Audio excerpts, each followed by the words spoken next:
Hey, everybody, welcome back to another interview with Lee Pegues on Dream Big, Pray Hard, Never Quit. I know we have not done an interview in quite some time, so I'm really excited to get back, and I'm really excited to have Mr. Lee Pegues on with us today.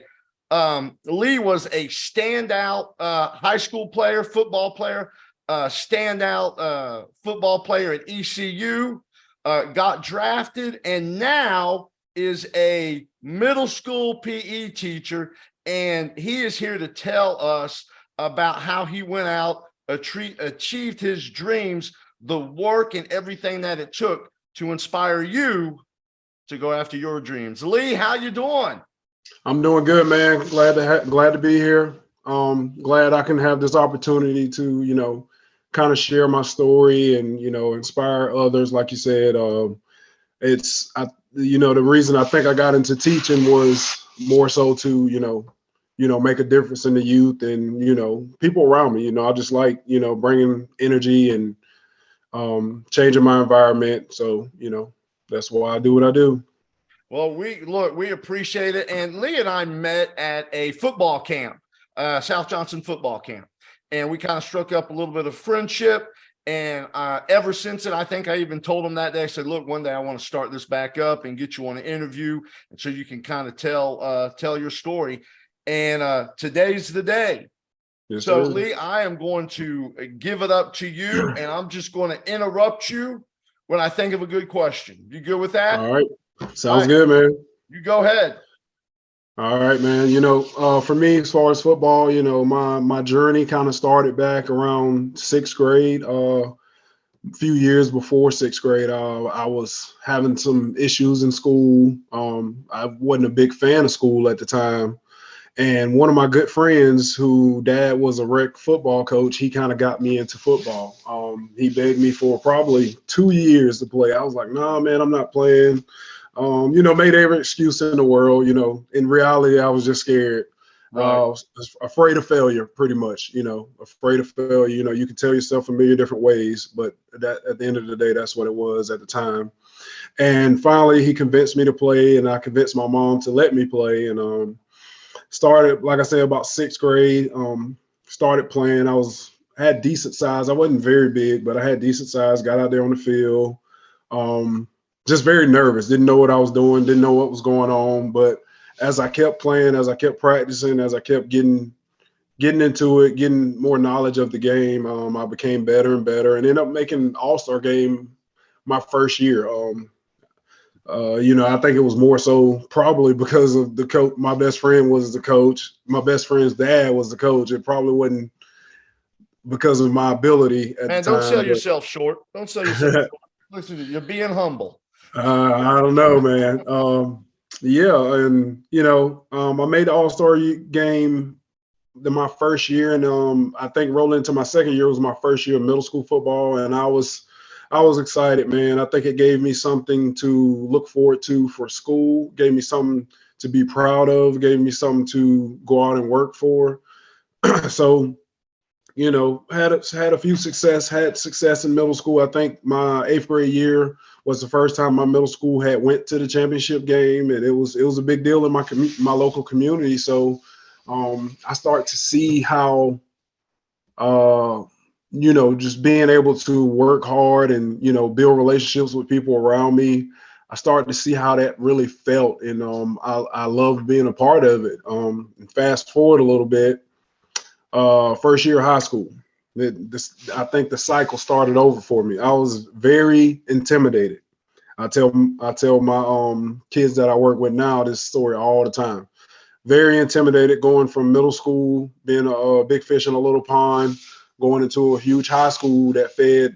It was 5 middle schools that fed my high school, Wow. and yeah, it was crazy. I think our freshman class was over 1,000 kids alone. Just your freshman class. Just my freshman class. All Yeah. right. So just to put this in perspective, we are a 3A school here in North Carolina, and we Mhm. have right around 1,300 at the school I teach at, and that's the entire school. Right. You had 1,000 just in your freshman class. Exactly. Wow. Now, where was Yeah. this? What This was Marlboro County, South Carolina. I think we were 4A at the time, but we were pretty big 4A.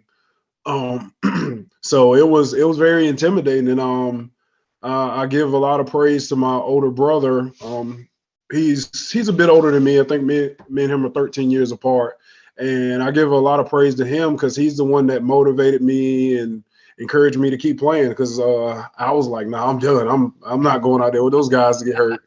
So, he was like, whatever you need from me, if you need me to come pick you up every day, whatever you need, he was like, I just would like to see you play. And, I got out there and it wasn't easy, man. I was, like I said, big fish, small pond, and, seeing guys. And I was like, I've always been a very humble guy. I was never a talker. But I was telling a kid this story today, actually. I got out there and I think I was so intimidated that it engaged another level in me of work ethic and just drive and just commitment. And I slowly moved up the rankings as a ninth grader. And it was tough, man. It was mentally, physically, it was a big difference. We had a ninth grade team, a JV team, and a varsity team. And our ninth grade team, being that we were one of the bigger schools in the area, we played a lot of JV teams. So that's a lot of beating. You know what I mean? Right. You got you playing against probably a few 11th graders, a lot of 10th graders, and a lot of ninth graders. And I don't So think people understand unless they're in it. I mean, I never got to the level you did by any means, but even as a coach, you see the different from middle school to high school, even into the ninth grade, the speed, the size. It's a totally different game. And for you to, kind of come in and admit, like, man, I was intimidated, I was scared. But what I want to point out is you did it anyway. right. Because when you're going after something, if it's not scary, it's not a little intimidating, it's not a big enough dream. Exactly. That's it. You're exactly right. And I just think it was one of those things where, as a young man, as a young male, teenager, preteen, I think as an athlete, I can't speak for a lot of other areas, but as an athlete, these are some of the first things in our lives that we really have to work for, and it kind of sets a tone for how your life is going to be. I'll tell people all the time, football, made me the person who I am today. And I had amazing parents, but I think football just molded me and turned me into the person I am today. And back to the football, I slowly, gain trust of the coaches, gain trust of my teammates, and I work my way up the rankings very quick. And I'm always I'm always humble. I never try to put myself higher than what I am. But my teammates, they were like, yeah, you shouldn't be on the ninth grade team. And in my head, I didn't think I was good enough to be on the ninth grade team. And they're telling me I was good enough to be on the JV team. And I remember my ninth grade year so good. I don't know. It's probably because I was so terrified that entire year. I remember it well. I remember that year more than my freshman year of college. I think we had a short season, maybe 4 or 5 games. And at the end of that season, one of my coaches told me, he said, man, you're moving up to JV. And, in my head, I'm like, okay, I'll move up and, get a few reps here and there. And I'll never forget this moment. As the first day of JV practice, my ninth grade coach went over to the JV coach, I think it was the defensive coordinator at the time, and said, hey, he should be starting. And they kind of got into it. He was like, man, I've had this kid here. It was a sophomore. He was like, he's been here playing 2 years. He was like, no, you don't understand. This kid should be starting. And, I don't remember. I think I ended up starting that game. I remember we played that game at a middle school.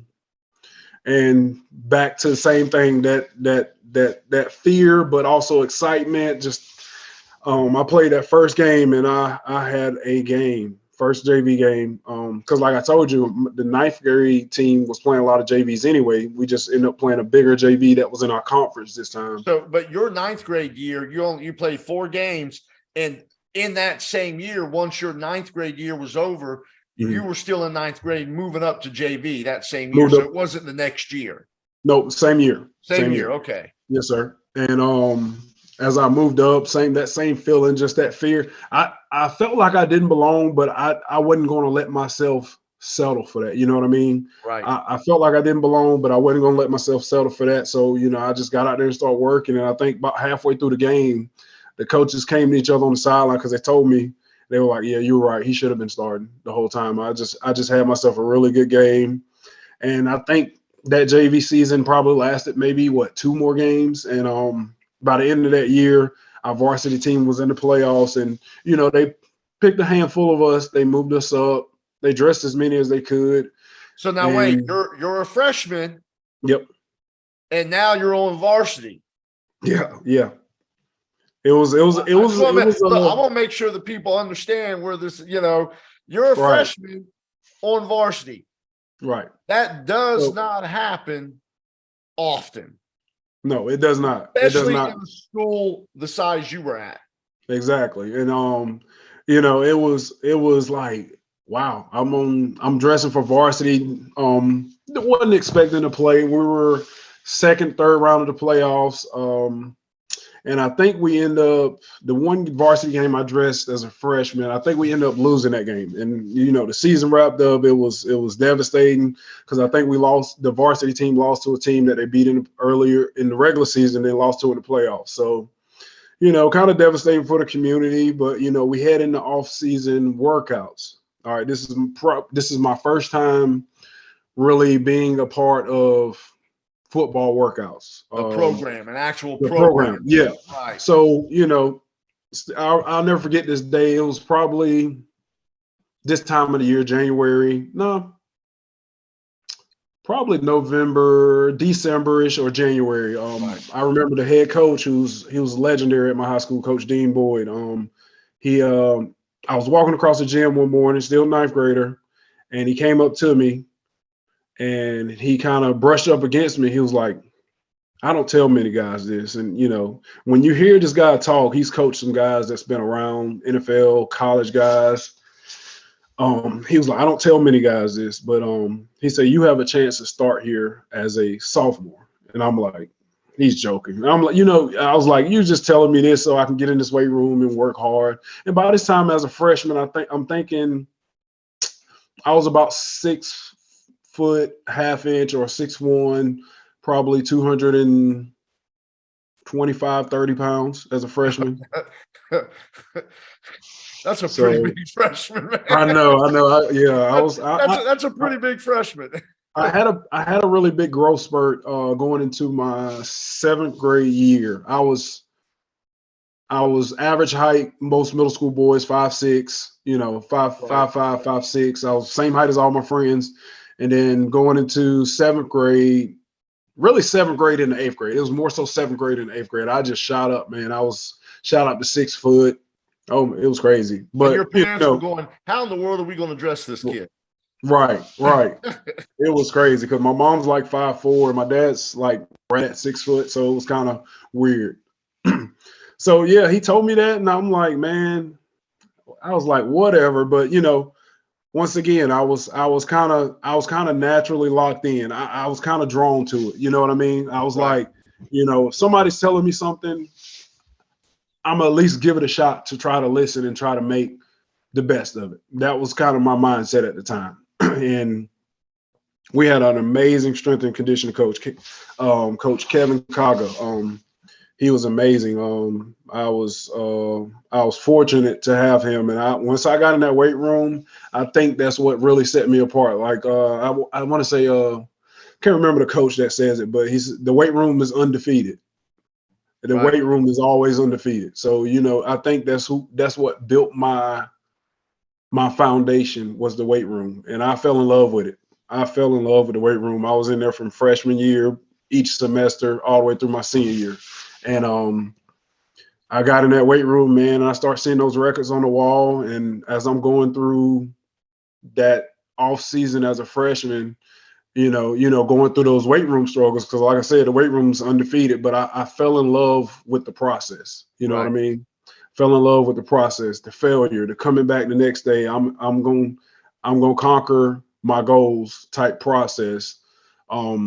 I think 3.5 years of that, breaking a few school records. I was fortunate enough, like I said, my strength and conditioning coach, we had a weightlifting team. We did Olympic lifting. So I went around the country. I've competed in the Schoolage Nationals, the Arnold Classic up in Ohio. Um, I think that's what really made me a better football player. And then rolling around to that sophomore year, almost feeling kind of like that freshman year again, where it was a senior that was the starting defensive end. We ran a 4-4 defense. He was a starting defensive end, and I mean, to me, he was he was a mean dude. I'm like, God, I ain't want to mess with this dude.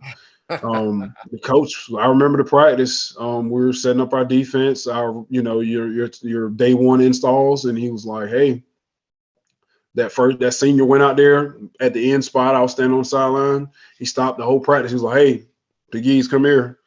He brought me out. He put me at end, and he moved him into a 3 technique.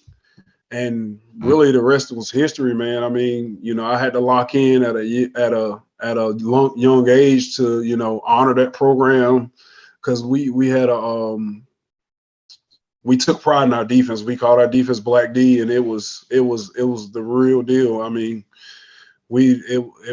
it was crazy. I go back sometimes now and watch some of that film, and I was like, dang, I sucked. But at the time, I was like, I know I look at it now and I'm like, I was terrible. But I go back, as a sophomore, starting on varsity as a sophomore, but it wasn't given to me. I earned that off season. The coach saw how hard I worked. I went to literally every strength meet, every winter conditioning workout.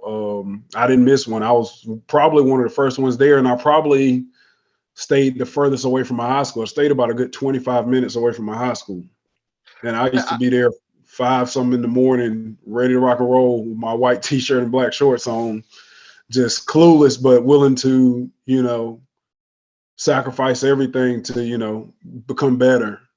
And I love that you're pointing this out, because isn't that what it takes? Mm-hmm. I mean, we see it in high school, and I know you're not done yet with the story, but this is a great point of, you want to get better, you got to work hard. It's not going to be given to you. You've got to put in the time, the effort. You want to start, you want to be in a position, you want to make the playoffs, whatever it is you want to do, you got to do it in the off season, not just during the season.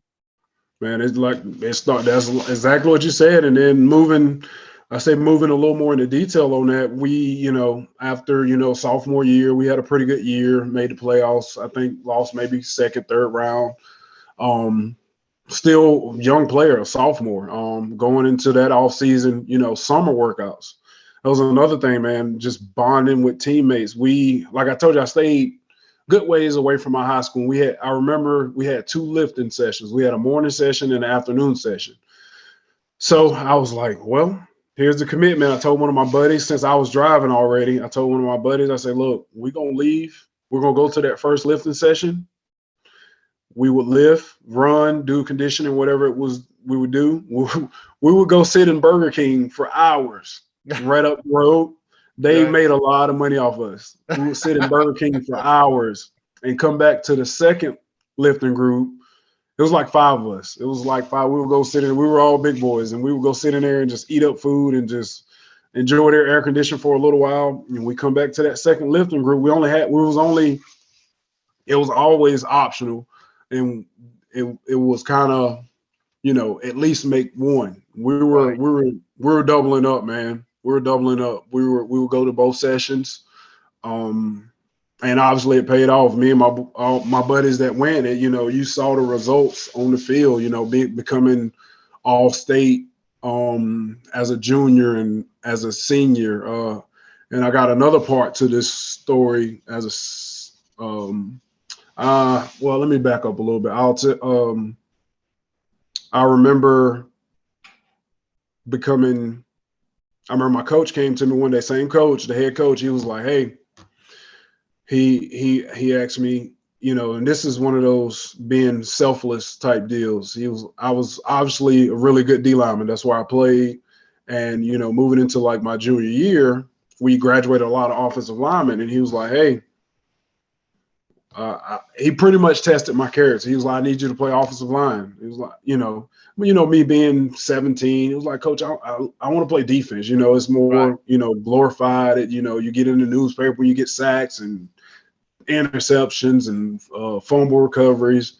It's like, I don't really want to play O-line. And, he explained it to me, he was like, do you like winning, or you just like, glorifying yourself pretty much? He said it differently, but that's pretty much what he meant. And I was like, I thought about it. I'm like, he's right. And I'll never forget, I think my junior year, I was, predicted to be an all-state defensive lineman. I ended up being second team behind some really good guys, and ended up being first team all-state at left guard. No, really. All-state left guard. We ran a lot of G, and I was a pulling guard. I was Right. junior year, I was about 6'2", 255, and I ran really well. So we ran G-fold a lot. Like, we ran it from the spread a lot. And it was between me and my buddy that was the right guard, we ran that a lot. And I Got ended a up lot of being pancakes, all-state. huh? Yeah, oh, yeah, a lot of them. A lot of them. And my buddy, I think, you talking about making somebody better. My best friend, and he ended up playing at North Carolina State. So we came up kind of through this same process together. He was we went to the same middle school. And when I say iron sharpen iron, when coach called one-on-ones, he called me and he called him, and it set the tempo for practice. Right. And, he was the same situation to me, but just pushing each other every day and building that bond and building that relationship, and just having that goal, whether he was a part of that or not, just setting yourself those goals and going to get them. I feel like sometimes kids and adults too, I agree. we're kind of afraid to be vulnerable. You know what I mean? That vulnerability, I think, is because if you kind of hear how I talk about the whole story of being afraid, that vulnerability is what gave me an edge. So I Right. think that was really the key to my success throughout high school, and having my first offer as a sophomore from Duke. And I'm like, do I even have the grades to go to Duke? I'm like, I remember telling my coach, because the offensive line coach, he was our guidance counselor at the time. I was like, Coach, do I even have the grades to go to Duke? Duke, I never thought I would, I was, like I said, I was very humble. So I was never like reaching. And, I remember my coaches telling me going into that sophomore year as well, they were like, you have a chance to play college football. And I'm like, are you serious? Like, you really think I have a chance to play college football? I'm like, and in my head, I'm like, okay, well, let's give it a run. Let's see what it does. And got that first offer, and I was hooked in. I was really hooked. And they just kind of start rolling in, so it was an amazing process all the way through senior year, and taking some visits, and overall committing to ECU. Yes. Way to go. Yep, go ECU. Pirates. I was one of Skip Holt's recruits. Phil Petty was my recruiting coordinator, who's, I don't know if you know much about him. He recently passed away suddenly. So rest in peace, Phil Petty. He was the one that was scouting me, recruiting me, and things like that. But Skip Holtz was, I was on his recruiting trail, and he left that year, which was kind of devastating because I got a late push from Illinois in the recruiting process. But I was one of those guys that, I love being around my family, and I don't think Illinois would have been a good fit for me, and my parents definitely not getting on a plane. So, what was it like from, I mean, you worked your tail off, you're getting all these offers, and I want you, because there's going to be some high school kids watching this, not just football players, but other kids. What's that feeling of, I have worked my tail off? And when I say work my tail off, I was there doing 2-a-days. I went to Burger King, and sat there just getting ready for the next. What was it like to get that offer, to get that scholarship, knowing all that work's paid off? It was, man, I wouldn't say a dream come true, because you worked so hard for it. It was kind of a relief, Right. you work your butt off, and you're not guaranteed anything when you work your butt off. You're not guaranteed nothing at That's all. right. You're not, you get the quality of work out of it, but nobody owes you anything. And I think throughout my process, I never had that mindset that somebody owes me anything. I just worked because I thought it was the right thing to do. Right. I always I live by like a philosophy, anything worth doing is worth doing right. And I that's kind of mindset I had. But when those offers start coming in, it was kind of a relief. It was and you would say a dream come true. A little kid from a small town. I mean, when I say small town, I mean 3 gas stations and 1 stoplight. It was a community. It wasn't even a town. It was a Right. community. Wallace, South Carolina, and to have those offers start rolling in, I'm like, these people really won't. They really think I'm good enough to offer me a scholarship worth anything from 140, I know now, to probably 180, $200,000. To come play football for them. It was very rewarding. I was very thankful. It was, a dream come true. And the work doesn't end there. So you've got this dream that came true, Mm-hmm. and you're on the way to play college football. And this is so important, because the dreams come true, but the work never ends. Right. So now you got, all right, hey, the dream. I want people to understand, hey, you work so hard for something. Once you get there, you have to work harder to keep it. Even harder. And I really didn't talk about this part, and I should have talked about this along with the process throughout high school. When I talked about working and the work ethic and that drive, that was also in the school. I know my freshman year of school, I really didn't have that good of a go at it my freshman year in the classroom. And my guidance counselor pulled me in and was like, hey, you're busting your butt out there on the field. It means nothing if you're not doing what you need to do in the classroom. And that was another thing, like I told you, when I was younger, I wasn't a big school guy. So, I not only did I have to lock in on the field, I had to lock in on the classroom. That was one of the things I had to bust my butt. And school didn't come easy to me. I was not a very, it took a while. You know what I mean? School wasn't easy. It was tough for me. Some people was easy for it, but school was tough. It wasn't something I could just like, I'll put it off to the last minute. I'll get it done. No, I had to go ahead and at least get started on it. And I love that you make that point, because we have athletes in any school that are good athletes, but they don't want to put it in the classroom. And I don't think they understand that you might be a great athlete, but if you don't have a certain amount of GPA grades, you're not playing college football. Yeah. Or that is real. That is real. And to kind of feed off what you're saying, like the first thing, because I know a lot of, like you said, a lot of younger athletes are going to watch this. The first thing colleges do when they come to your school or really start looking at you, they go straight to the school. They don't go to your coach. They know you're a good football player. They see your huddle. They see all that stuff. And if they're about to invest money in you, they want to know what type of person you are.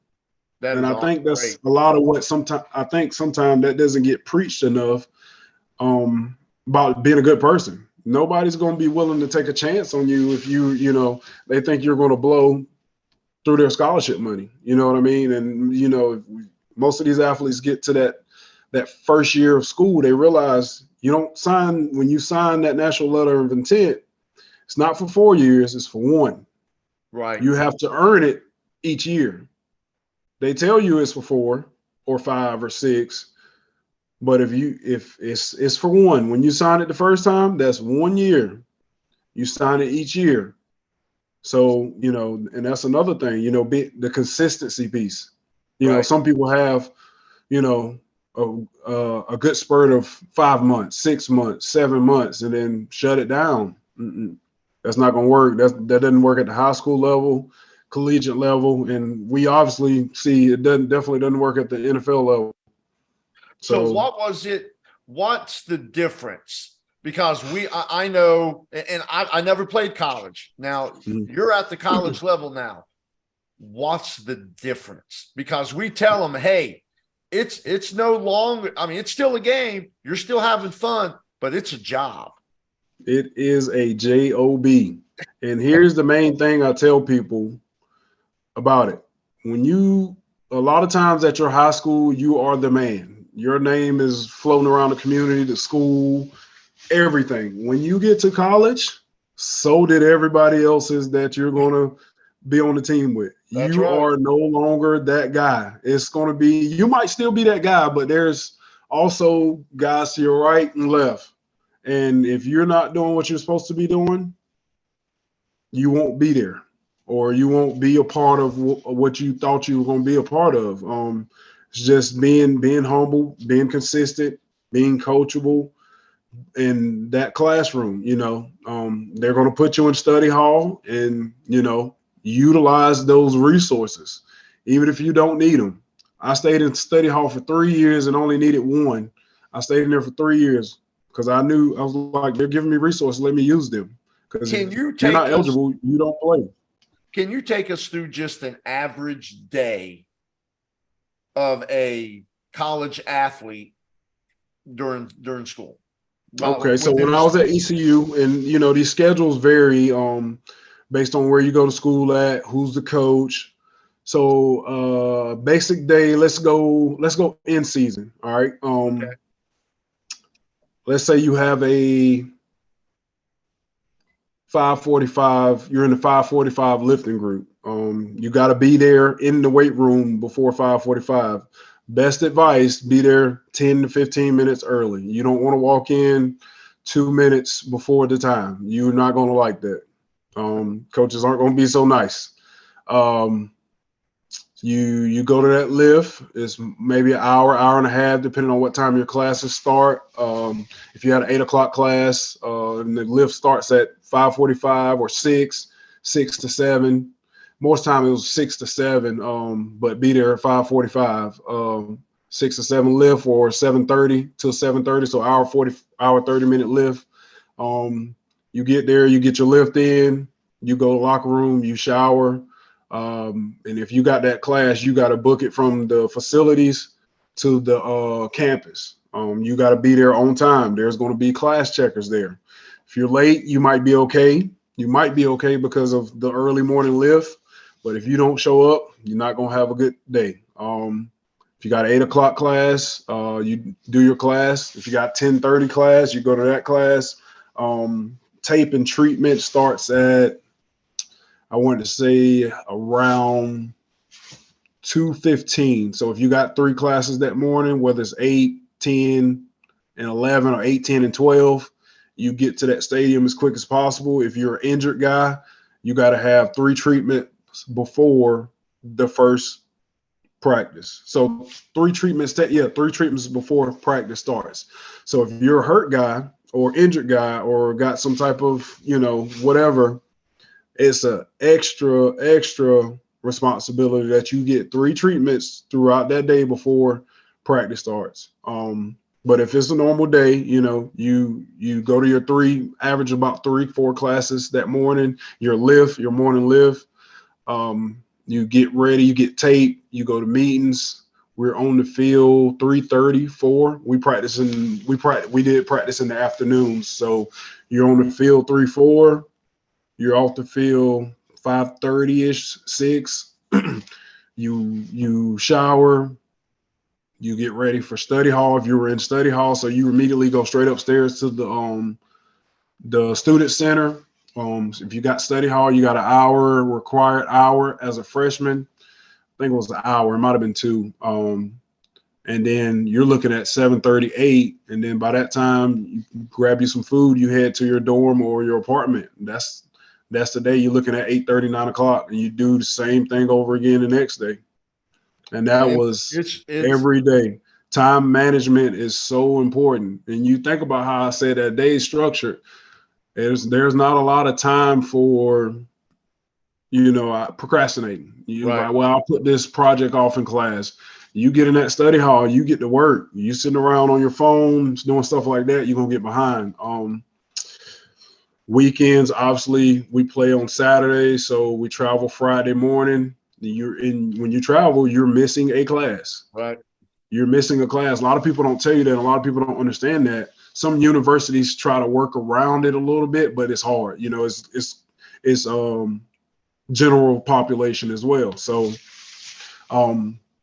you're missing a class. So we travel Fridays. If you got missing work, I didn't see it a lot, but every now and then you see a guy in the hotel. He's working on this assignment. We get to where we need to go. We check in. We always went to a movie on a Friday night. We did film, we did meals. Saturday morning, if we got a noon game, we had breakfast or brunch kind of breakfast. Well, it was breakfast. If it was a noon game, we ate breakfast, film, walkthroughs, and then we head to the stadium to play. Sunday, turn right back around. Strength and conditioning. We right back out there getting that lactic acid out of our system, running, lifting weights. And this is after playing about 40, depending on how good the offense plays, but anywhere from 40 to 60 something snaps getting thrown around. You right back at it the next day. Sunday, we're right back at it. Film, workouts, then film, team meeting, tape, hit the practice field, special teams, preparing for that next week. And I think we had Monday off, but Monday was an off day, but all the other things were still required. That was treatments required, optional lift that wasn't really optional, because if you didn't do it Monday, it was legs too. If you didn't do it Monday, you had to do it Tuesday after the grunt practice, the tough practice. Right. So it's best to get it in on your off day on Monday, and then you still got to go to class. It's not off day for school; it's off day for football, as far as practice goes. So you get that workout in. You go to your classes like normal. No football that day. Study hall. So everything's pretty much the same, minus that hour 45 window for actual practice. In the off season, same thing, man. We had what we call Hell Week. About this time of the year, January, you're out there super early. I think we take the field at 5 in the morning. I mean, there's frost on the turf field, and we're just getting after it, man. And it's a grind. It's sometimes it makes you question, did you make the right decision to go play college football? But that's where it separates a lot of people. I always tell people it's a mindset thing. Football becomes a mental game, especially once you get to that level. Everybody's big, everybody's strong, but who's going to have the mental capacity to keep up with the play? So I'm sorry, go ahead. No, you're good. Go ahead. When did you realize that you had the opportunity to go to the next level? I say my junior year. So I'll kind of back up a little bit and tell you, because I didn't really tell you about my play. So as a freshman, I came in, 6'2.5", 6 whatever, about 260 pounds. And here's where it gets kind of funny. I was a defensive end, and most of the defensive ends at the time at ECU, they weren't that big. So my freshman year, I was a scout team guy, so I was supposed to redshirt. I was supposed to redshirt as a freshman, which I was okay with, because it gives you an extra year, gives you a development year. For those of you who don't know what that is, a redshirt year gives you a development year as far as football go. You don't play a lot of snaps in games, and it gives you a 5th year. So I was like, okay, I'm a redshirt. That's cool, but I practice hard. I practice really hard every day. Same thing. You put me on scout team and you showing me where I need to go. Okay, that's easy. I just need to go there full speed with attitude. I was telling somebody this story. A lot of people don't even know this, but Lincoln Riley was our offensive coordinator at ECU when I was there. Big time Oklahoma, Lincoln, not Oklahoma, USC now. Lincoln Riley. He was our OC. He was very young. He was good then. And he was very particular how scout team was supposed to look and how his offense is executed against scout team. And man, I made a name for myself on scout team. They put me at scout team nose guard. So I'm going from in all the way in the nose guard because I put on some weight. I was in college. ECU at the time, we didn't have a training table, so I'm buying wings every day. I was out, man. I went from about 255 to like 285 in a short period of time. Wow. And I bulked up, man, and I was in there playing nose guard. And I remember we were getting ready for the first game of the season. They had already said, you guys are going to redshirt, whatever. So, but they had this little competition thing, the best offensive scout team player that is usually one player every home game week. The best scout team player dresses. Right. So, me, I'm like, okay, sounds good. But, there's a lot of other dogs there too. I wasn't the only dog there. So it's like I wasn't the only guy. So I got to start outworking people. And man, I would get up there. They show me a scout card. I get lined up. And at first it was a drag, I will say. And it won't all cupcakes and rainbows. You go through those dog days. Camp was so hot my freshman year there. We was on the turf. I had a tan for 2 years. I had a farmer's tan on my arm for 2 years. I'll never forget. It was so hot. We had blisters on the bottom of our feet. And man, it was miserable. And I think once we got right outside of camp, I kind of hit a groove. I got used to it. Because you got guys that are, 21, 22, 23. I'm 18 right out of high school, and those are pretty much men. And I'm like, this takes some getting used to. How much fallout did you guys have of the people that came in, like scholarship players? So you made it all 4 years, but the team that you came in with, how many made it? Very good question. So I think my recruiting class that year was 21 scholarship players, probably like 3 or 4 walk-ons. We graduated out of those 21, I think maybe 10. Wow. So you have a lot of guys that, it wasn't a transfer portal. So it won't none of that. Out of those guys, you might have had one that transferred out. Most of those guys, man, they didn't make it. Grades, work ethic, not coachable, and some legal stuff, messing with drugs and stuff, experimenting with stuff. You got to stay true to who you are. So we had some of that. We seen them fall from day one, from freshman year all the way through. I think my graduating, I'm glad you asked that. It's kind of shady a little bit because out of my freshman class, and I'll fast forward and then I'll bounce back. Out of my freshman class, only I think 2 of us did not redshirt. It was me and a guy named Damian Magazoo, who's a safeties coach now at UNLV. His dad was a longtime NFL offensive line coach for the Panthers and the Broncos. He was amazing. He didn't redshirt as a freshman either, but bounced back a little bit. You just had to earn coach's respect. And even when you thought you earned it, you didn't. You just had to go back and do it again every day. It was that consistency piece. So, I would have Lincoln Riley very frustrated at practice. He had some choice words for me a few days where I literally, that week before that first game, and it gives you an edge. You feel like, I felt like as a freshman I was good enough to play and I worked hard enough to play. But like I say, everything, you can do everything right, and you're still not promised anything. You're not guaranteed. So, I felt like I was good enough. It gave me a chip, and I remember that getting ready for that first game. And, Lincoln Riley's an air raid guy. Everything's about time and getting the ball out, throwing the ball quick. And I want to say I batted 4 or 5 passes in probably less than 10 plays, and he was so mad. He was like, "Can't nobody block this guy," with some choice words. And I think I earned his respect that day. And me and him had a pretty good relationship. He would joke with me a little bit, especially when I was over there on scout team. But I want to say about mid-season, and this is probably one of the tougher decisions I had to make in college.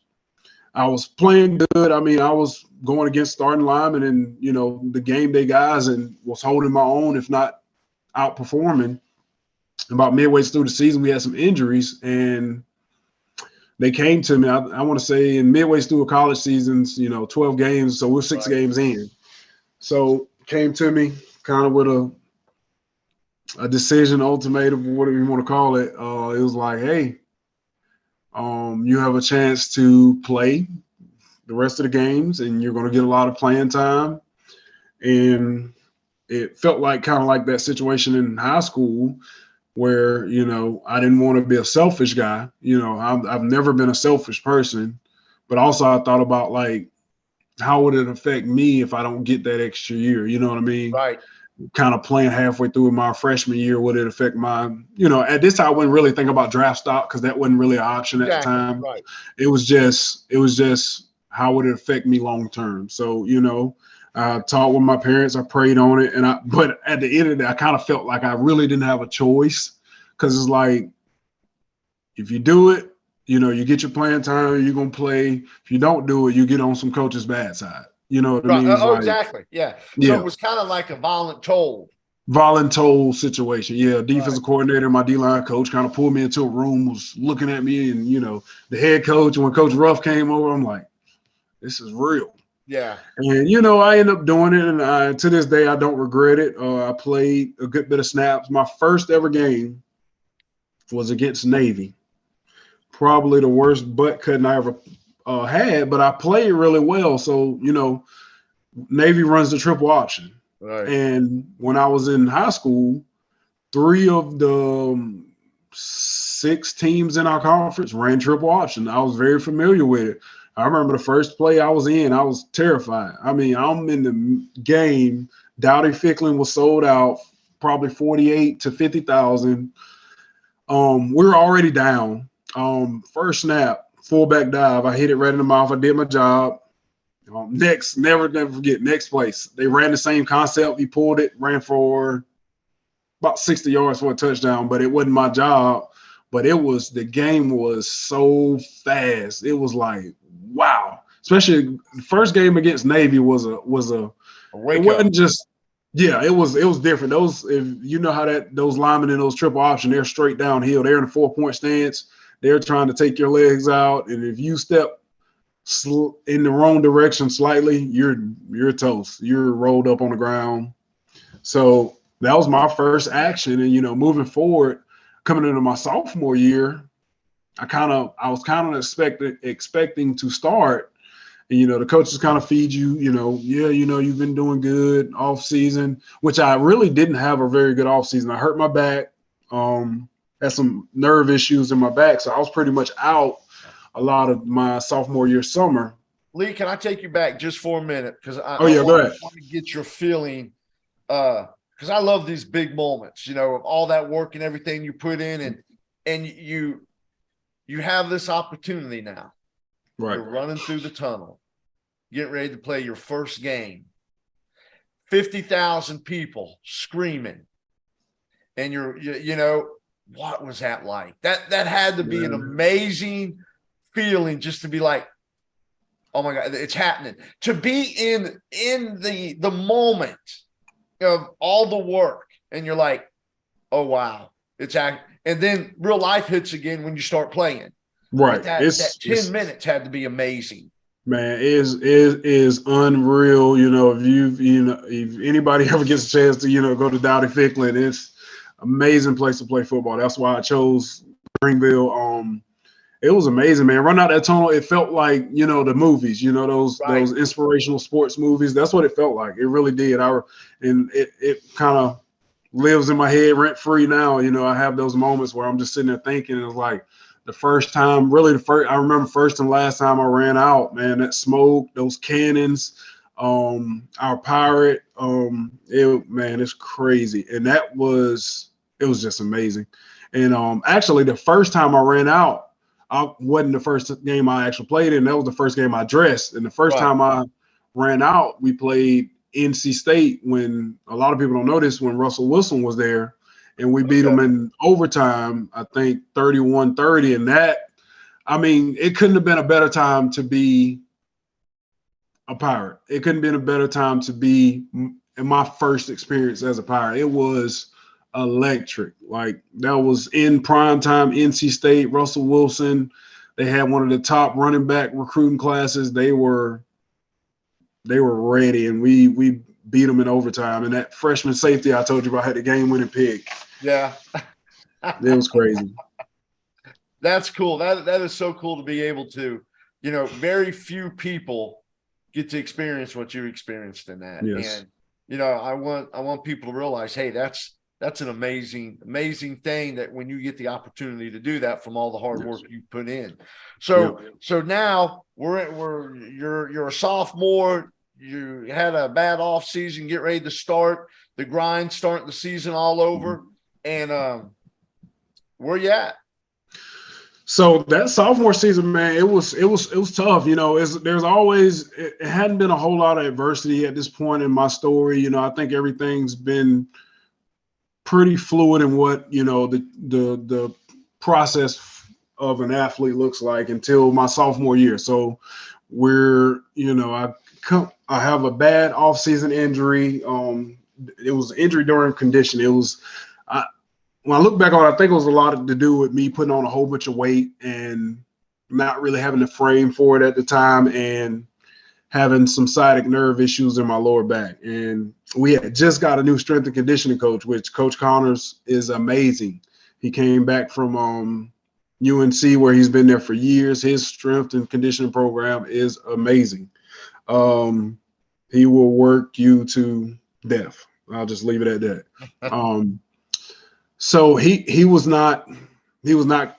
like me pretty much. And I always aim to please, I always try to make sure my coaches, and I think that's a part of kind of who I am, the people that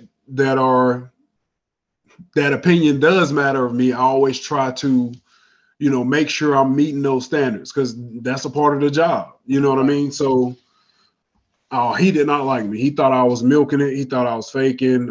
Literally, I couldn't do much of nothing. I would go to the facility, get my treatments, get heat, stim, all that good stuff. Couldn't do much with weights. And I want to say coming into the fall of that year, right before the season, I kind of got back to where I could manage and manage some of the pain and get through some of the pain from treatment, core work, a whole bunch of stuff. And I kind of got back in a groove. And obviously I'm playing. So it was a kind of slow process starting my sophomore year. And, at that point I was like, well, I'm probably not going to start, but, I was getting my reps, and I kind of embraced my role, because, a lot of times you get in a slump, a lot of these guys out of high school, they've always been that guy, number one, the guy not used to coming off the bench. So I'm at this point, sophomore year, I'm coming off the bench, and I never got complacent. I would say comfortable, but I wasn't complacent. I wasn't 100% satisfied with it. But I'll never forget my D-line coach, Mark Yellock, who's been a great mentor to me. He still calls me to this day to talk to recruits or whatever. We was in a meeting, and the starter was still he's a good friend of mine too. He brought up a point. We're watching film. He said, all right, the guy name was Matt. He said, look, we're watching the film. He said, you're playing 42 snaps, and Lee's playing 27 snaps, and his production is the same or higher. So, the snaps start equaling out. So now he might start the game, but I'm getting 35 snaps. He's getting 35 snaps, and the production's about the same, if not, a little more on my end. And I start slowly working my way up. And I remember we went to Houston one year, November, December, it's pretty cool in Greenville. You go down to Houston, it's hot. Right. And our starter, he just had he's just off that day. And I always tell our kids, a walkthrough is not a walkthrough. And this is how I earned my starting spot. Right. Walkthrough is not a walkthrough. So the guy, I guess he just had a few brain farts that day. And the coach was on edge anyway. He took him out during walkthroughs because he stepped the wrong way. I always tell our kids, especially when I used to coach high school football, walkthrough is not a walkthrough. And if you go in the wrong way, coach can't trust you in the game in the big moments. And I think our guy, he stepped the wrong way a few times, was moving slow. He pulled him out, and I think I got my first start probably midway through my sophomore year.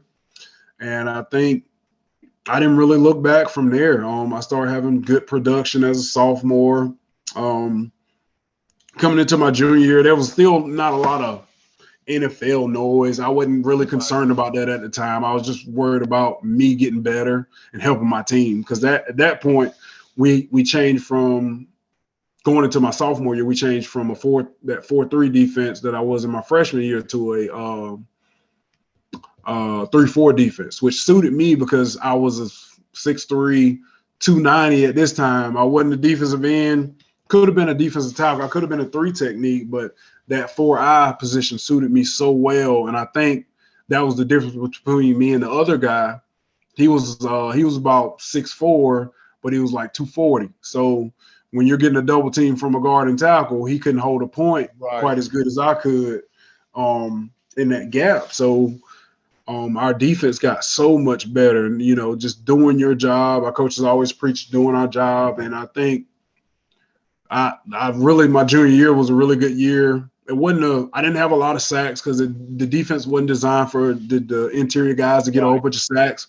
We're just big gap cloggers. We would hold those tackles up, squeeze those B gaps off, let those outside backers and inside backers straight make tackles, and I did it well. I perfected my craft, I think, and I can honestly say that I think I was one of the better guys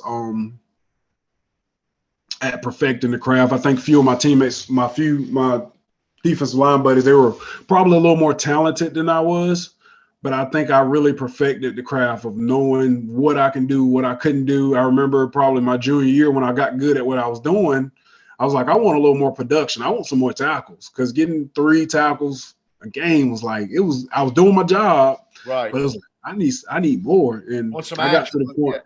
Yeah. So I got to the point where I could slam my gap off, throw the tackle, and that back comes backside, and I can make that play. My coach like, I can't tell you not to do that, but if that guy gets in your gap, you're in trouble. So he was like, if you're going to do that, you better make the play.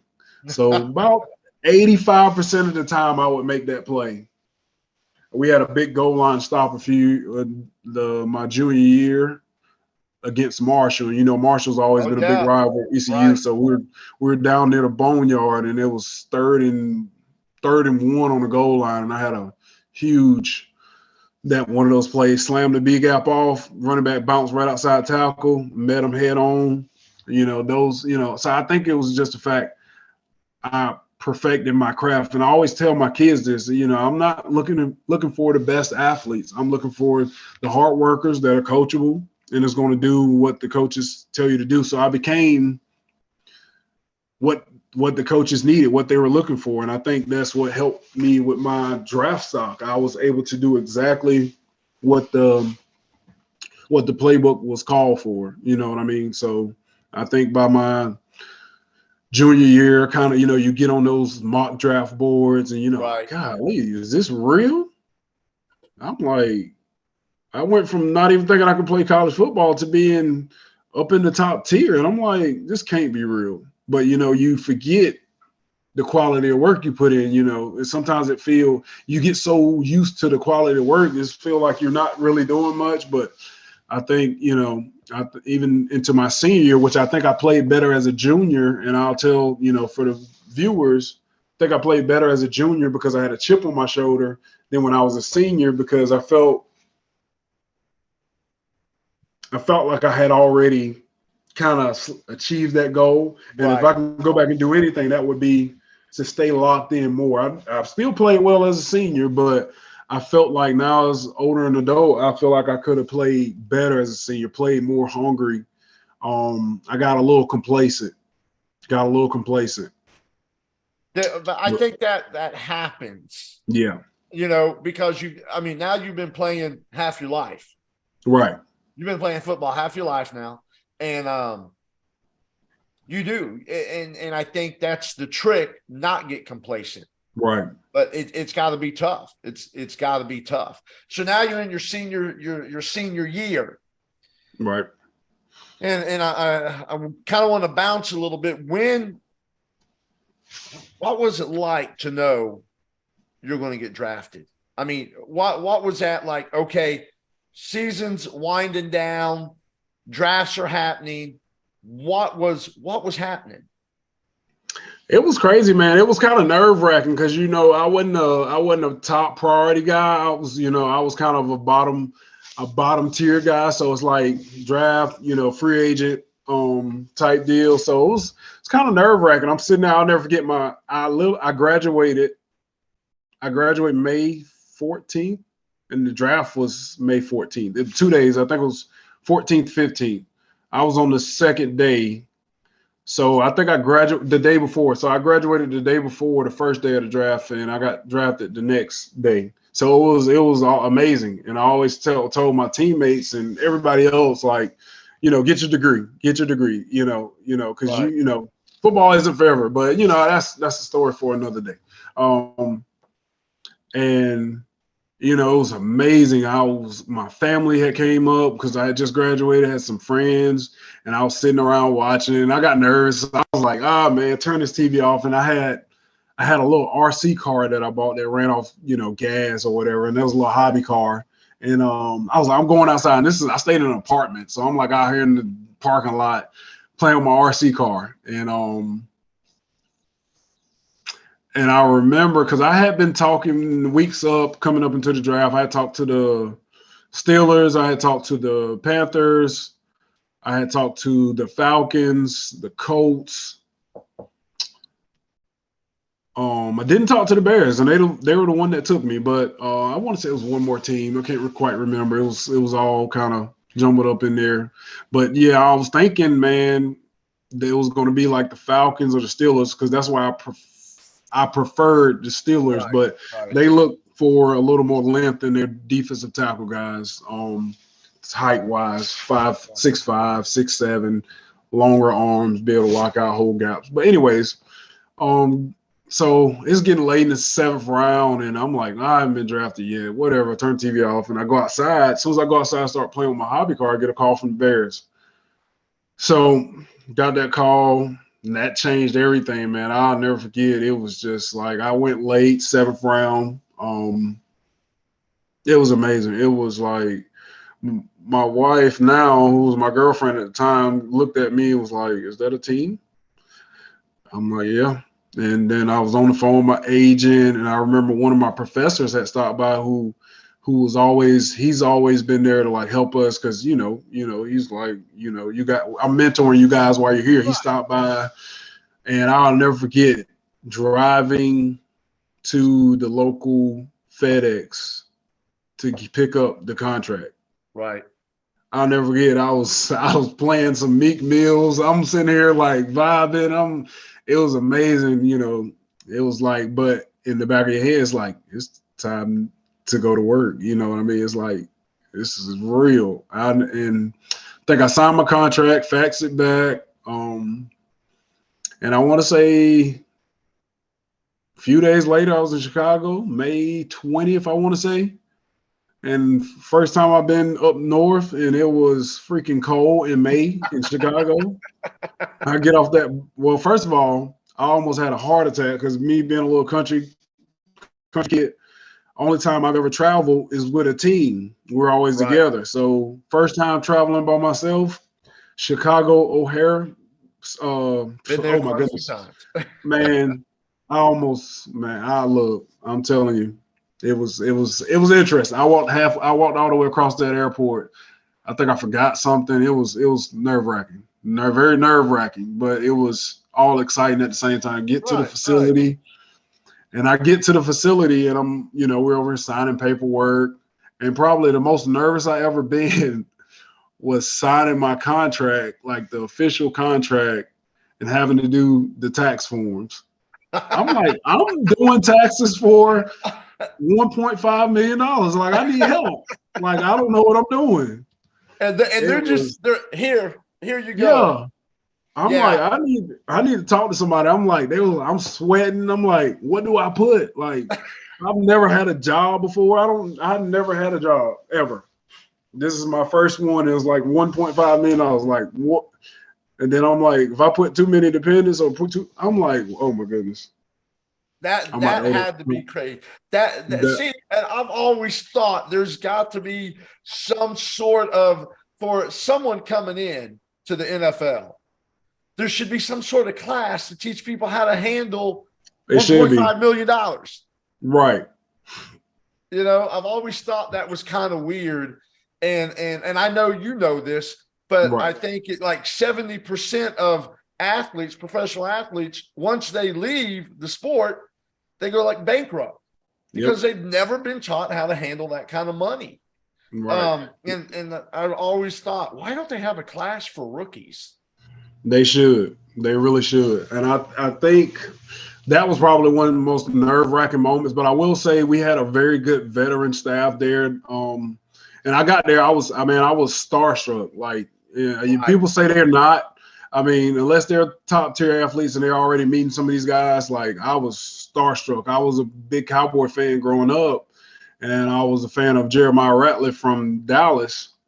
And I think Dallas had just picked him up in free agency. I mean, not Dallas, but the Bears had just picked him up in free agency like that year before. And I'm like, this is Jeremiah Ratliff, Matt Forte, Brandon Marshall, who runs an amazing podcast now. Like, and I will say this. So Brandon Marshall was a great resource because he let us know all his struggles as a young player in the league. He told us how he had to borrow $1 million from Jay Cutler. And I know that was in the news and stuff, but he told us the backstory about it and everything. It was crazy, so he was trying to give us a little, financial literacy and, do's and don'ts, with your money and your time and everything like that. So he was a big help as far as that. He really sat down with us because we had, I want to say, rookie like orientation type deal. So they did give us some basic finance stuff like after we got in the facility a few weeks in and, kind of explain stuff to us and what to do, what not to do. I think one of the biggest pieces was they taught us about how to talk to the media. So they coached us on how to talk to the media. That's a big deal that a lot of people don't know about because that's a part of the job. You have to talk to the media. If not, you will get fined. And at that time, 1.5 seems like a lot, but it's not much when it comes to breakdown over 3 years. Yep. And how that lays out. So you can't afford to be getting fined like some of those veterans do sometimes. So it was like, And to kind of talk about fines, one of the biggest fines that scared me because you get there. They want to see where your body is. And I will say this, I wasn't in as good a shape as I need to be going into camp. And that's one of my, one of the things if I could do again, I would do it all over because I didn't go off and train like most guys because I wanted to finish school. So I was training at ECU while doing an internship and taking one class. So I wanted to knock all that stuff out. And so I came in and, they wanted, you do your body mass index and all that good stuff. And they wanted you to be a certain weight, especially coming into football camp. So you do rookie mini camps, then you do mandatory mini camps, and then you go into fall camp. So headed into fall camp, they give you a little bit of time off and they was like, all right, we need you to come back at this weight. Every pound you're over is $1,000. I said, what? $1,000. So I'm like, I ain't even got $1,000 really. So I'm like, I can't afford to be. I said, I can't afford this. So man, when I say I came back well underweight, I wasn't getting fined. I was not getting fined. So if you don't, I don't know anything about your NFL career. I don't know how long you stayed and what happened, and then how you became a teacher. So kind of take us through that path.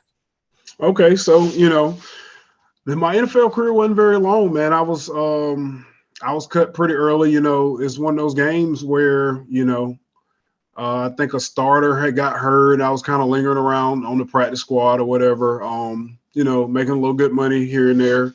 But starter gets hurt, you're the first one out, you're last one in, first one out type deal. So I got cut and I got real discouraged, but I felt like I let myself down. I felt like I let a lot of other people down. But I was like, you know what? At that time, I was like, I'm hanging it up. It's been a good run. I had a lot of other agents hitting me up, man. I can get you back on the team. I can get you on another team's practice squad, whatever like that. But I was kind of, in a place at the time. And I think I ended up moving to Northern Virginia with my wife. We were dating at the time, and Now, I look, had put on a whole bunch of weight. You hesitated right there when you said we were dating.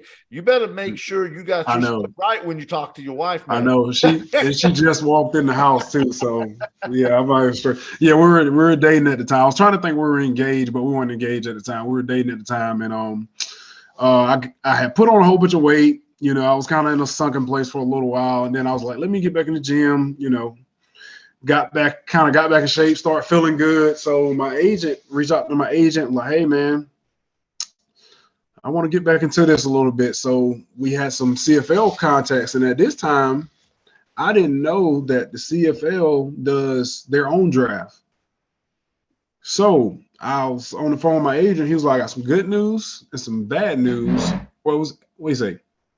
So I got some good. So he got me in contact with the BC Lions over in Vancouver. Yeah. And we worked up a contract. Sent it out, got it signed. He called me like a day or so later. He was like, I got some good news and some bad news.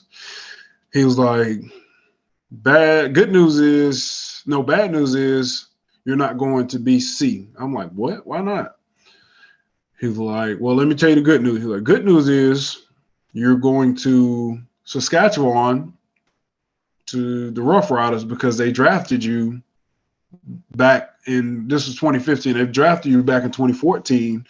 They own your Canadian rights pretty much. Oh, okay, yeah. Yeah. So he was like, they're gonna honor the contract, whatever, so on and so forth. So I went to like their mini camp. They held it in Florida. They flew me out. They held their mini camp down in Florida, probably a month or two after I signed the contract at IMG Academy, which is one of the most beautiful places I've ever seen to be a high school. Yeah. They got multiple fields, state-of-the-art locker rooms. I mean, this was in 2015, so I ain't telling what it looks like now. Their facilities look better than some of ECU facilities at that time. So it was like, wow. We had our mini camps and stuff down there. Everything went good. So I think June or July comes around, fly out to Saskatchewan. Obviously never been out of the country, had to get a passport. You're doing a lot of these things. And, I will say this, as hard as football is and hard as that process is, football shelters you. I will say that. It shelters you from some of the real world stuff. So, I'm on my own now and I'm having to do some things I've never had to do, like get passport, get my own tickets. Like that's always been taken care of, Right. So it's kind of an eye opener. So I get up there and I want to say it was June and it was snowing in June in Saskatchewan. Now look, I lived in North Dakota for 4 years. Yeah. So I know what you're going through. So I'm like, what is going on? I don't mind. I'm a fan of cold weather. I like cold weather, but it was kind of odd. And I'm like, interesting.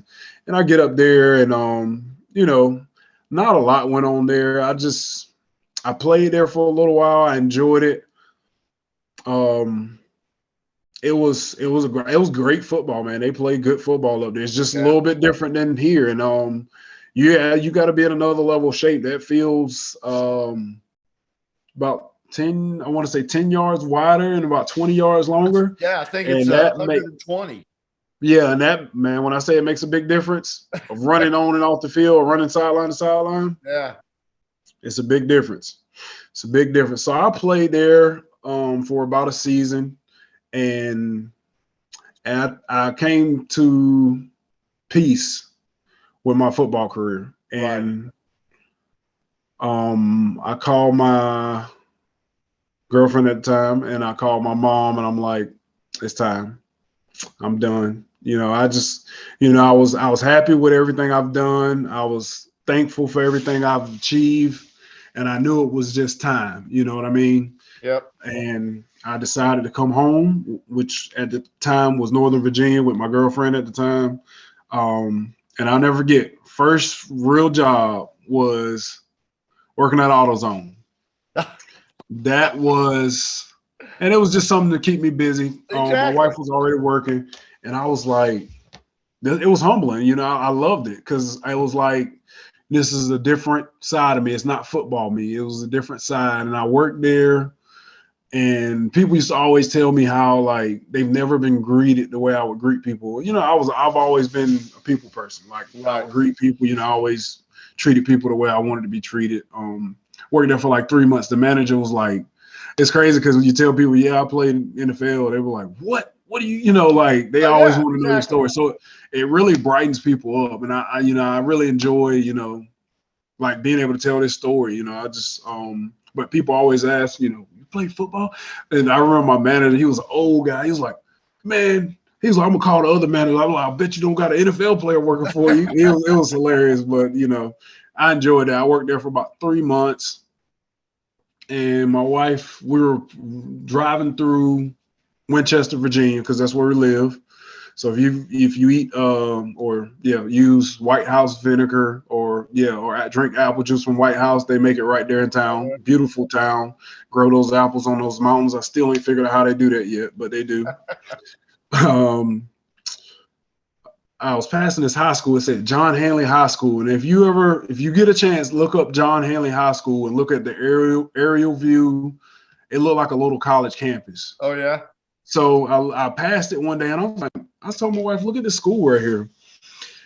And I said, I want to take out any coaching job because there are fields out front, it's turf, it's nice. And I'm like, wonder if they got any coaching jobs. So I went home that afternoon and looked, and they had a JV coaching job. And I think I reached out to the AD. He pulled all my information up immediately. He was an amazing guy, man. He pulled all my information, printed all this stuff out. And I went in for an interview, first interview. Usually, so when I say that football shelters you, so it's like I'm 24, 5-ish, 24, probably 24. So first interview, I'm like, wow, I got to get ready for this. My wife kind of prepped me for it a little bit because she's in the catering business. We're the same age, but she's been doing it about 2 or 3 years. So she kind of prepped me. Yeah. So she kind of prepped me for it. He had all my information. I was ready to rock and roll. And I did well. He had printed all this stuff out. He printed this article out, and it always sticks with me. It tells you he was really paying attention to the details, and he wanted to hire quality coaches. And he printed my bio from ECU, and he highlighted it. I was like, what is he highlighting? He highlighted that I burnt my red shirt to help the team. That part of that story I told you.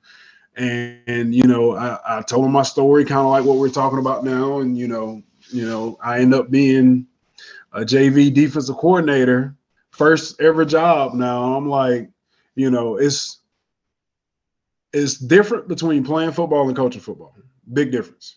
Right. Some people can't do them. Some people can do one really well and can't do the other one. That is real. So first few days, one of the varsity offensive coordinators, he's walking me around. They're doing summer workouts, and this is me fresh off the field now. So I'm like walking around. I'm like, we went in the gym and the kids were having, I think, summer workouts. They were warming up. They might have been playing dodgeball or something. Yeah. And I'm like, I say, these the ninth grade kids, right? He was like, no, these are the varsity kids.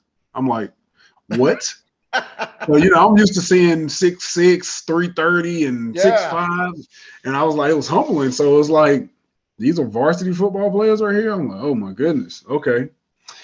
I was a defensive coordinator, and to mention, they didn't have a middle school program for 30 years. So I had ninth graders who never played football before.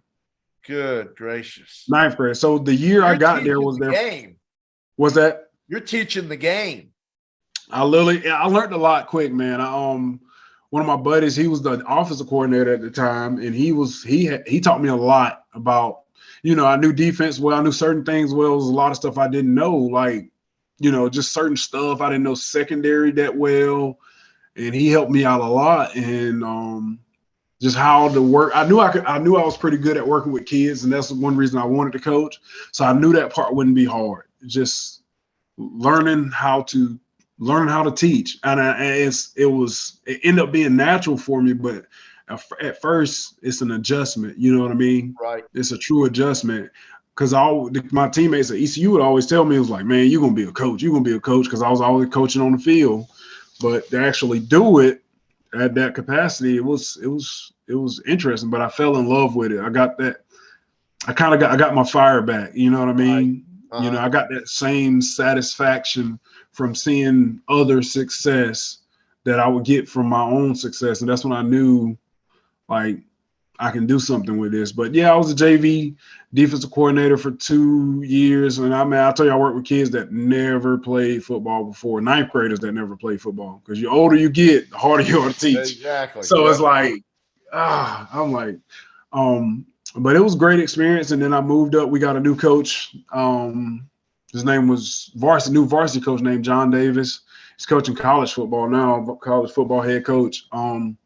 Learned a lot from him. He came up, he immediately, once he figured out who I was and what I've done and where I came from, he immediately moved me up to varsity. He was like, he wanted me to just coach one side of the ball, but as a coach, it's hard to find, it's just hard to find coaches sometimes. Right. So he was like, man, we might have some extra money involved or whatever. I wasn't doing it for the money anyway, but He was like, can you coach both sides of the ball, O-line and D-line? And I was like, I guess I can learn O-line. I've always played D-line. I was decent at O-line, but I always go back to my college D-line coach said.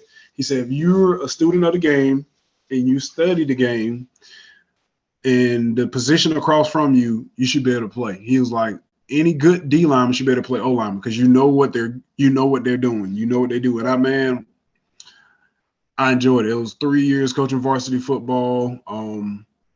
And I think I kind of got my second wind when I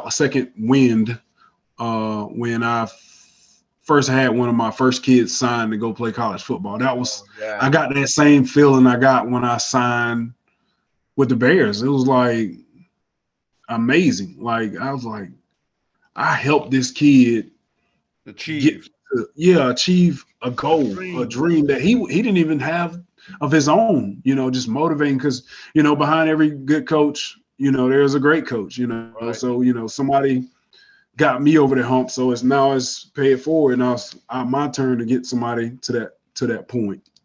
So that's when I kind of realized. Benson. Okay, so me and my wife, we had a kid while we were in Northern Virginia, and we were like, we got to move back. This ain't working. So her best friend, who was from Goldsboro at the time, her mom, I might know her. That's you probably did. I'm pretty sure you've ate at Dee's Diner before. Yes, I have. So my wife and her best friend mom owns Dee's Diner. Okay. So we moved back. My wife was the manager at Dee's Diner for a little while. So we moved to Goldsboro. I was working. This is the first year since I haven't been playing that I didn't coach football. So we settled in Goldsboro. We had an apartment there, and I was working at Dillard Middle School for a little while in Goldsboro. Okay. For about a year. So when was this? This was 2018. Me and you were working in Wayne County at the same time as wow. teachers. I was at Aycock High School. Wow. So I was a teacher's assistant at the time. So all right. Yeah, I was a TA, and I got a call from. You remember I told you about my D-line coach. His wife was the assistant principal at Benson. Okay. So, he had reached out to me. He's like, I think this is when Coach Stephen Allett was going to North Johnson. She was like, hey, we might have a PE position coming open here. You want to apply? I'm like, yeah. So I applied, interviewed well. They hired me. And that's kind of how I got to Benson. I tell people that all the time. That's why I tell people, you do good by people, even if you don't have any ties to them. You do good because you never know how that comes back. Yeah, you don't burn bridges. Don't burn bridges. So I'm an old man. I'm 52 years old. You don't burn bridges. Right. So, that ended up working out amazing. So, I ended up commuting from Goldsboro for about a year and a half. I was on the backside. I was over there by, well, I ain't gonna say backside, but over there by TJ Maxx. So I would have to, Oh yeah, yeah. yeah. So I would have to get on my horse every day and get on up to Benson, and then me and my wife end up moving down to where we stay now. We stay in Linden, which is still a little hike, but it ain't nearly as far as it was in Goldsboro. I think I was about 50 minutes away in Goldsboro. I'm about 30 minutes away here where I'm at now. So, but yeah, man, it's been a journey and I love every minute of it. And anytime I get a chance to tell that story, it's nothing, it's not going to wow you, but just hearing that process, I think it helps a I lot of think people. it does wow you. All right, so we've been on here an hour and a half, and I've never had an interview this long, and I've been Wow. captivated the whole time. All right, so what I kind of want to recap, because you've done things in your life that people only dream of and don't. Yeah, they want to do it, but you showed how to do it, the work ethic, everything that has to go into it. And I can already tell you're a very, very humble person. You don't, oh, I did this, I did that. Dude, you got drafted by the NFL. I don't care how you downplay that. I don't care if you played one snap or you got cut. You were good enough to get drafted by the NFL. You had a full scholarship to ECU, a D1 school. Right. You've achieved a lot of great things, and you worked very, very hard to do it. And that's one of the reasons I wanted to have you on here, is not to show everybody, look, it's tough to achieve your dreams. It's Right. no cakewalk at all. And now you're in a different stage of your life, helping others achieve their dreams. I know you still have dreams and things that you want to go after, but you're paying it forward. You're like, hey, you want to get to where I was, this is how you do it. And I just want to, I say this to kids all the time. Football, sports in general, teaches you how to be a good person in life, how to communicate with people, how to work as a team. There you go. How to work hard to get what you want. Because Right. I know in my lifetime, football, and I only played high school, molded me and said, look, if you want something in life, you got to go after it. Right. And football taught me how to go after stuff. Yep. Don't give up. Don't quit. You want something, you got to go after it. And I Right. cannot, I want to go out and tell parents, if your kids want to play sports, let them play. It doesn't matter if they suck. Right. Give them an opportunity. Right. Show them what it's like. And I'm awesome that just thrilled that you were on Dream Big, Pray Hard, Never Quit to tell your story. Yeah, it's been a little long, but what an amazing story. And we're going to put this on a podcast well. So if they don't watch it all on YouTube, they can listen to it on their car. That's In their amazing. car. That's amazing. So That's amazing. man, thank you so much for being on Dream Big, Pray Hard, Never Quit. Man, I appreciate this opportunity. Like we talked before, man. Anytime I feel like I can help anybody, tell my story, I'm always willing to do it. The reason I really didn't get into the reason I got into teaching, I kind of skipped over that once I got that coaching job, but it's just to give back, man. You gotta love it. You're right. Seeing the growth in kids. And I feel like me being at a middle school now, that's and this, that middle school age is one of the toughest transitional phases that you go through as a human. That's right. It is tough. And I attack it head on every day. Sometimes I win, sometimes I don't, but I go in there every day with a positive attitude and positive mindset, knowing one little thing I might say or do that could change a kid's life. And this year, oh, is it going to go out on my green screen? Conference champions. There you go. Yes, Benson sir. Middle School. That is awesome. Congratulations I on appreciate conference it. championship, man. And this is coming your way. I appreciate it.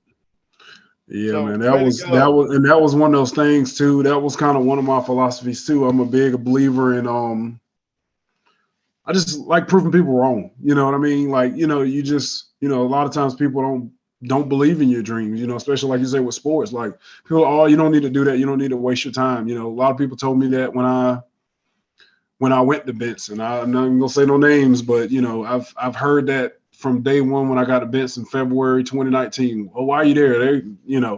They're whatever. That's not where you should be. Well, what? I'm here for a reason. You know what I mean? That's right. Anything worth doing is worth doing right. And I think some of the kids I've worked with in the past 2 or 3 years will benefit from this. Maybe not now, but 10 years from now, they'll look back and was like, crazy old Coach P told me, this was coming, or, just he built some confidence in me that I didn't know I had. And, that's what you do it for. I think we even coached against each other one time, didn't we? We did. Yeah, We're not gonna talk. We're not gonna talk about the outcome of that, but I yeah, wasn't that going to one say still. anything, man. I was going to say, well, I was going to say we coach against each other. That one still lives in my head too. NFL player guys, hey. Yeah, that's real. Yeah, and I didn't even know it at the time. Yep. So again, thanks a lot for being on here, man. You did a great job, and awesome story.